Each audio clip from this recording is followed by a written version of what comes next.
All right. So, in a live stream from a few days ago, we checked out the original post, which was long from the Mohammed Hijab's ex-wife. We'll just look at a little clip, which is towards the end of that video where she went totally gangsta on him.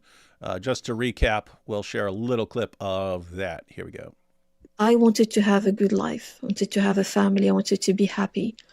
You have completely destroyed my life and that of my daughter. All the ambition and emotions and dreams I had for religion, I wanted to be part of. Everything that I wanted in my life, that is completely destroyed because of you. I do ask Allah subhanahu wa ta'ala to be the judge. I am never going to forgive you. Every breath of time that I have gone throughout all these years, because of you, in your falsehood, in your oppression, in your transgression. So, guys, I've been trying to put together kind of trying to figure out a timeline of things. It sounds like she was around 30 or 31 or something like that, or she was around 30, and she had been divorced before and she has a daughter, and that at first seems like she's checking with Mohammed Hijab because he's her hero about, how she can move on in life and get another husband and things like that, and asking him questions about how to go about that. And eventually they get married, and she thinks, oh, it sounds like she's okay keeping it secret from Hijab's wife or other wives or something like that, but that she wanted him to take care of her. If he's using her for sex, she believes that he's supposed to be providing for her financially and so on. And this is the source of the disagreement, because he's like, no, I'll pay for the hotel,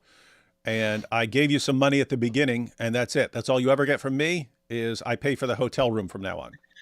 And you just pointed out a detail that just makes me think, I don't feel sorry for her at all. What's up? Which is the whole agreement on keeping it a secret and stuff. Yeah, that's what it sounds like. It sounds like she was okay keeping it a secret from Mohammed Hijab's other wife or wives or something like that, because she was worried about this causing problems and stuff. And even then, there's something, I saw something in one of the messages where she's like, yeah, but I'd be worried about the wife finding out about it and becoming angry and stuff. And so anyway, so the real disagreement is just Mohammed Hijab was basically got to the point, look, I don't know what I don't care what you thought about what we were agreeing to. I was only agreeing to giving you some sort of payment. I don't know what that was at the beginning. And then I pay for the hotel room. Other than that, I use you for sex for the rest of my life. And this goes on for years, apparently. And she's thinking, hey, this is going to get better or something like that. And now she's basically saying, I just spent these years being your sex toy. And those could have been years that I could have been married to someone who's actually going to. We were partners in crime. I thought we were together through this. So here she is again. I do ask Allah subhanahu wa ta'ala to pay me back for that. I will never forgive you. I would like you to bring forward your evidence, and I want to challenge you to mubahala. Your sin is not a sin that has to be concealed. This is not something you did between you and Allah subhanahu wa ta'ala in hiding and you repented. This is not what you have done. This is something that you have doubled on. This is something you were proud of. This is something you spread. This is something you encouraged others to follow. This is something you continued with the McDonald's nikah. This is something you have articulated based on Islamic texts and from our own religion. أقسم لك بالله يمينا يا محمد يا حجاب أقسم لك بالله يمينا والله, because I know that I'm talking about it is the truth. So I'm calling you out to these two things. Number one. First of all, so I have to say, one, with Hijab, we know he's a compulsive liar just because we've known him for years. Two, he admits that he lied. He admits that he believes it's okay to lie in all these situations. And then his story is completely ridiculous. First, he was saying, no, she's just a stalker. This is all fake. And she has released text messages that Mohammed Hijab thought had been deleted. And so he's exposed as a liar once again. But just listening to her story, she comes across as very sincere and upset that Hijab has actually caused her to waste years of her life and damaged her life and her future and so on. She sounds very sincere, but especially at the end when she's like swearing oaths and asking for mubahala. That's a prayer. That's a prayer duel where she would say what she's claiming. He would say what he's claiming. And then they would agree and pray that Allah will curse whoever's lying. She's the one calling him out, swearing oaths and asking for mubahala. Hijab is the one just going, no, she's lying. She's lying. She's a stalker. She's making this up.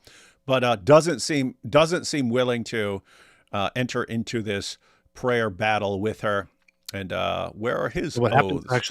what happens during the prayer battle is that so you normally what you do is you so wherever you are, you go outside into onto the street, and the two who are engaged in the prayer battle walk apart from each other, then turn around and look at each other, and then whoever the quickest draws the prayer wins. That's how it happens. Yep. And you see Mohammed Hijab backing down from a woman scared of the prayer duel. Chicken. Watch. Yeah. There's something I missed when I played this the other day. The very last line she says. I'm calling out you out for mubahala. Come out. Come out. Give me just that mubahala dua. Mohammed, come out to play. She sounds really gangster, man. like Mohammed Hijab's out hiding in his house and stuff like this, and she's out going, Mohammed, come out to play. It's high noon, boy. I challenge you to the duel. Where are you? Come out for You scared, mubahala. You scared, just boy? Dua, and then disappear. If you are ready to do this, I would like to tell you something. I give you full permission to go ahead and file defamation case against me in the UK. Because that's what Hijab always threatens to do. I will file a defamation case against you. And people are thinking, for people who don't know why, what that's used for, keep in mind, you could be telling the complete truth and someone said, I'm going to sue you for defamation. Even if you're telling the complete truth, if this other person has greater financial resources than you do, then that puts you in an awkward position because you still have to hire a lawyer and go to court and stuff. And if you're struggling to make ends meet, you're a single mom and so on. Do you really want to go to court and spend all this money and have to hire a lawyer with money you don't have and stuff? Do you really want to go through all this? No. So the tendency is to just back down. She's stating it. Go ahead and bring it. I'm not backing down out on this. I'm not. Doesn't matter what you do. If you want to go to court to threaten me, if you're threatening to take me to court and so on, fine. Do it. See what happens. So she's not backing down. 100%. You destroyed my life. I had da'wah projects. I was working with 10 sisters. I was doing my da'wah work. I was taking care of myself. I was ready to get married to a real man. Someone who's really going to be caring for me and my daughter. You see what that? Okay. See what she said? She said, I was ready to get married to a real man. And instead, she got Mohammed Hijab, who apparently not a real man. Poor girl. I wanted to have kids. I had ambition. I had emotions. I had love. I had trust. I had belief. You destroyed absolutely everything. You took away my health. You took away everything from me. And I'm going to tell you this. I am here. Come and face me. I am ready to come out for mubahala, and I am going to be ready to go to court with whatever you would like to accuse me of. If you would like to go ahead with that, wallahi, أفسدت علي دنياي وأفسدت عليك آخرتك. So she's saying this. Yeah, she's saying this in Arabic, but look at what she said there. You ruined my worldly life, but I have ruined your hereafter. Dude, look at that gangsta line. You have ruined my worldly life, but I have ruined your hereafter. That's pretty gangsta right there. You ruined my worldly life, but I have ruined your hereafter. Ouch. How's that feel, Hijab? Think you get away with treating women like this here? She's pretty dumb. So I don't know. Why are you attacking the victim here, AP? See, this is AP's Turkish background. She ain't no victim in this. they're both dummies.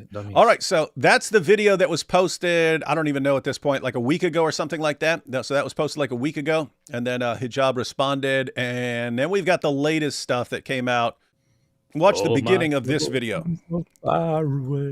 So this was a couple days ago, and I thought we were going to watch this. We were just going to go through all of this today, but no, a new video popped out today. So we're going to focus on the new one. We'll just watch a little bit of this. Here to stay. Big iron on his hip. Assalamu alaikum wa rahmatullahi ta'ala wa barakatuhu. I come to you today with a heavy heart, a heart full of regret, a heart that has come to realize I made a grave error. And so today I issue a formal apology regarding Mohammed Hijab.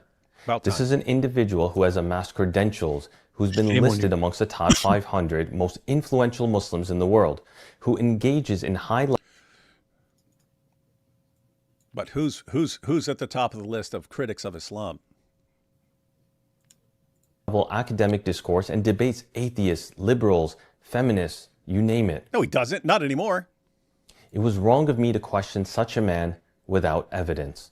I mean, who am I to believe a woman, a sister, a mother, a believer who cried sore by Allah and shared her trauma publicly without first conducting a full Sharia court-style investigation complete with forensic teams and 5 notarized witness testimonies? Everyone get that? He's thinking about the way he's supposed to go about it, and that's not the way he went about it. So yes, Mohammed Hijab, I apologize. I apologize that I didn't expose you sooner. I apologize that I showed restraint. I apologize that I tried to protect your name and reputation even when you showed no regard for the sister you harmed, the sheikh you threatened, or the people you gaslit. I apologize that I gave a coward the benefit of the doubt. Just the previous night, this is the message I received directly from Mohammed Hijab. Oh, we might actually need to go through a bit of this because I forgot he had actual messages and stuff in here. Let's see. So this It has been suggested in your messages that you intend to present what you claim is damning evidence. Let me be clear. At this stage, any evidence you put forward would necessarily be fabricated, whether by you or by the subject. You getting this? So Mohammed Hijab sent him a message saying, any evidence you put forward would necessarily be fabricated. So he's sitting there saying, show the text messages, show text messages if you've got them. And then he's sending a message saying, but anything you actually post, it will necessarily be fabricated. What the heck does he mean by necessarily? Like we're just supposed to assume any evidence against Mohammed Hijab is made up? Why? Because Mohammed Hijab says it. The guy who openly declares in multiple videos that it's okay to lie about this stuff is the guy we're supposed to trust, that anyone accusing him of lying must be lying? That's weird. I don't understand why you would have a problem with that. If he lies, then it's obvious that he is not lying here. So, I mean, seriously, just isn't this like weird? Again, here's this guy behind veils. I don't know him, but I have no reason to think that he's lying. Aisha, I can think, okay, she is gullible in a sense that she fell for this to begin with and so on. I have no reason to think that she's lying about all of this. Hijab is one of the biggest liars I've ever encountered in my entire life. Like, I would not trust anything this guy says about anything because that's how big a liar he is. And he goes around and says in his videos, of course we can lie. Yeah, we can lie to our own lives. Of course we can lie about this. Of course we can lie about that. Lie, lie, lie, lie, lie, lie. Yes, lying is good. Lying is great. And every encounter we have with him, he's lying about something. He has to be dishonest about something. And here he is saying, if you guys provide evidence against me, it must be fabricated. It has to be. No, it doesn't work like that, Mohammed Hijab.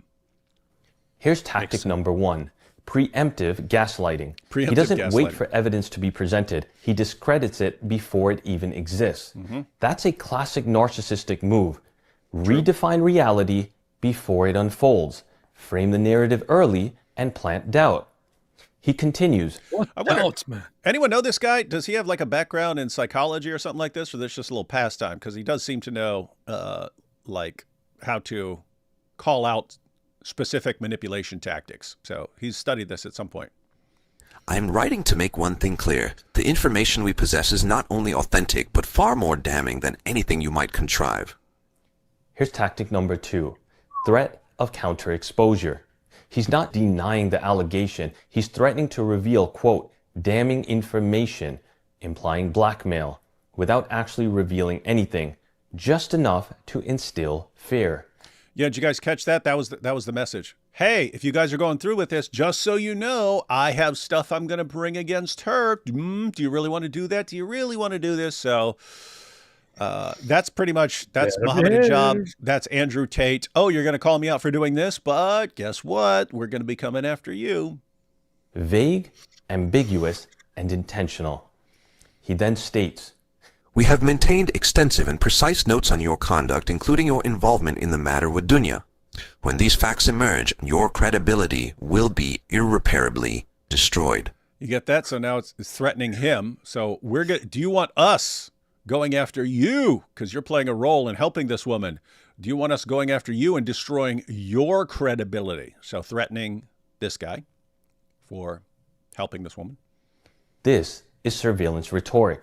He's creating the illusion that we've been under watch, documented, and tracked, trying to make us paranoid, but it's just vague enough to avoid specifics. Another tactic of emotional control.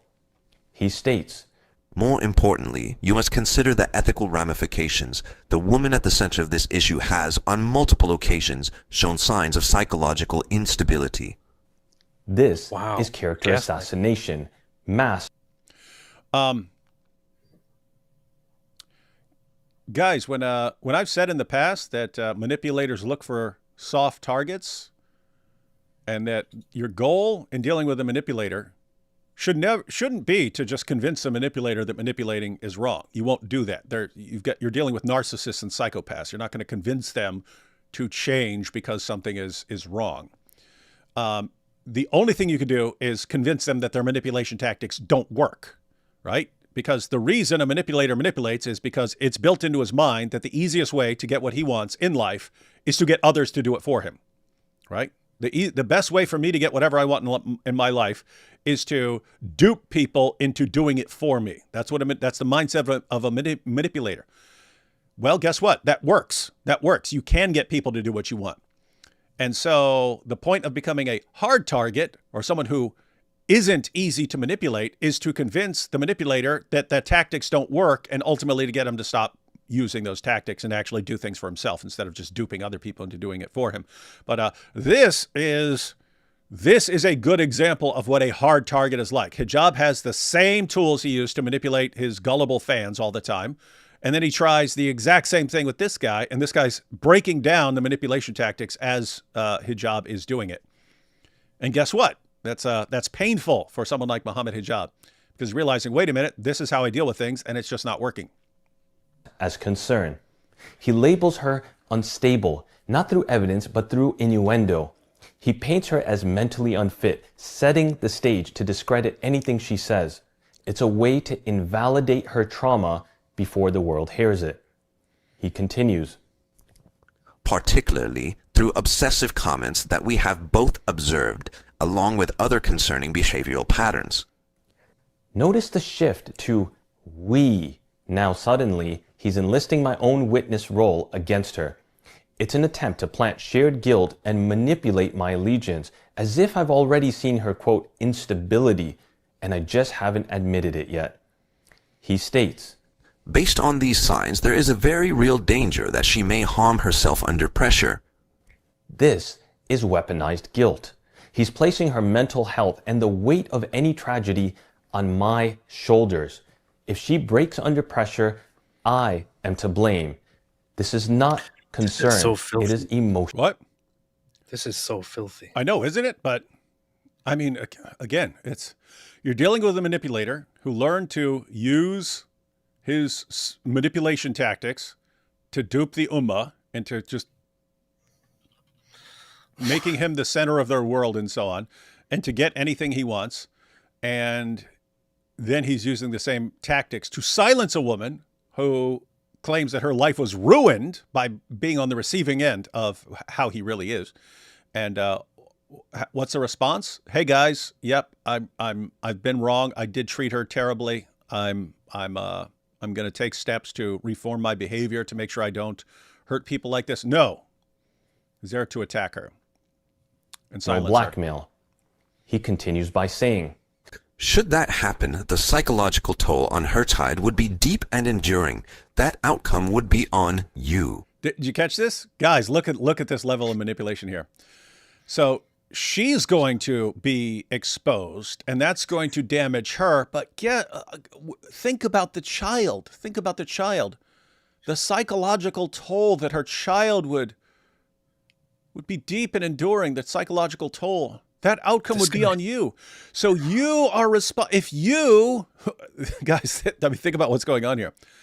Mohammed Hijab had this woman, kept her for years as just a hotel wife for sex. She wanted more. She wanted a divorce. And then she wants some actual accountability in the Muslim community.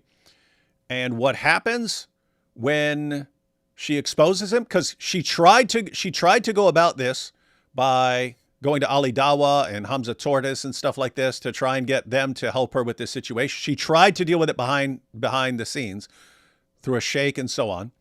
It didn't work. And then finally, last straw, she decides to expose him for this sort of thing. And what's the reaction? Well, if she's going to expose me for telling the truth, I'm going to expose and humiliate her and destroy her reputation. And that is going to do massive psychological damage to her child. And whose fault is it going to be? You, behind veils, you. Your response, not me for exposing this and doing all this damage. No, I'm not to blame. You're the one who's to blame. It's your fault. You, by exposing me, a compulsive liar and manipulator, you're actually hurting a little girl. That's what you're doing. You're hurting a girl. Is that what you want to do? No, then stop this and let me go on doing what I'm doing in the ummah and taking advantage of these women, my mutawives. it is crystal clear. He's trying to paralyze me with guilt, trying to make her life and her daughter's well-being my burden, not his. And by the way, that's just straight up threat, right? I mean, not threatening in the sense of I'm going to hurt this little girl. I'm going to hurt the daughter, but it's I'm going to do so much damage to this woman that the daughter is going to be suffering. So is that what you want to cause? Is that what you want to bring about? The little girl, she's going to be the real victim here, and it's not my fault, even though I'm the one who's going to do all the damage, but I'm doing the damage because you guys are speaking out against me, and you're not allowed to do that because I'm too important, because I'm a narcissist. Even though he's the one who caused the harm. He continues his targeted blame, stating, I am sending you this message now to offer a clear and responsible way forward. Take the video down and refrain from making claims for which you do not, in fact, have evidence. From this point onward, any harm that comes to her, or more importantly to her child, will rest squarely on your shoulders. You get that? The harm that comes to her, and more importantly to her child. The harm that comes to her child. This is on you. When we burn all this stuff to the ground, it's on you. It's not on me, even though I'm the one who's just being completely evil here and saying, if you expose me for things that I've actually done, I'm going to try to destroy their lives. And so if you're aware of this, I've told you, you can't claim ignorance here. I told you what I'm going to do. I'm going to ruin her life even more than I've already ruined it. And I'm going to make sure that her child's life is ruined by seeing what happened to her mother, so that all these women understand that you never, ever, ever question a narcissistic manipulator in the Dawah scene. Never mess with Mohammed Hijab. Never. And it'll all be on you behind veils. This is just sick, evil stuff, man. this isn't just a threat. This is a spiritual accusation. He's trying to rewrite accountability to transfer the blame for his actions onto the people speaking truth. Mm-hmm.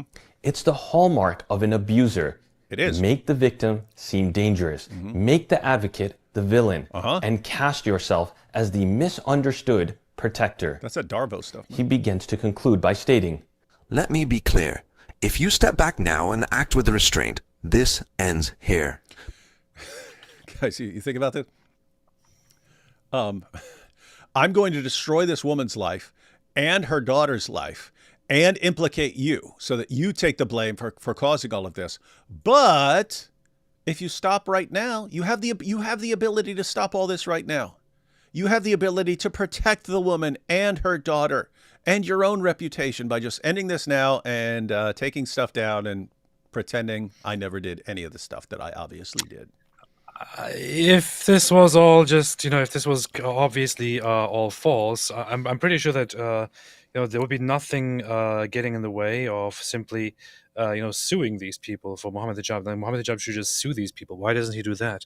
Why doesn't he just sue the people involved for slandering him and damaging his image? Why doesn't he just do it? Mohammed Hijab, why don't you just sue these people? It's pretty easy. Why don't you sue everybody? Just do it. If this is all false, just sue these people. Come on. Do it. Come on. Do it. Come on. Do it.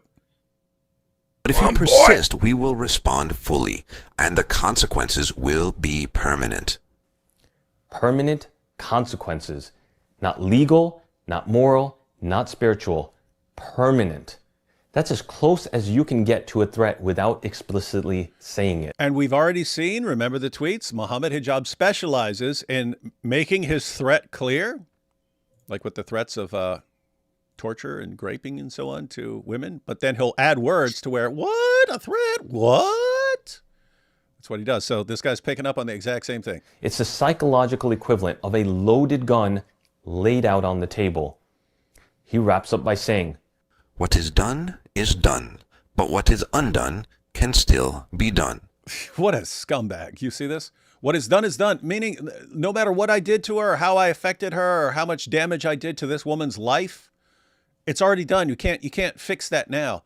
But what is undone can still be done. Namely, I haven't destroyed her life as much as I'm capable of, and I haven't destroyed her daughter as much as I'm capable of. So that can still be done, but it's in your hands. But you're to blame. If you call me out and expose me and I destroy your lives in return, that's on you. This is classic. This is classic evil scumbag manipulator.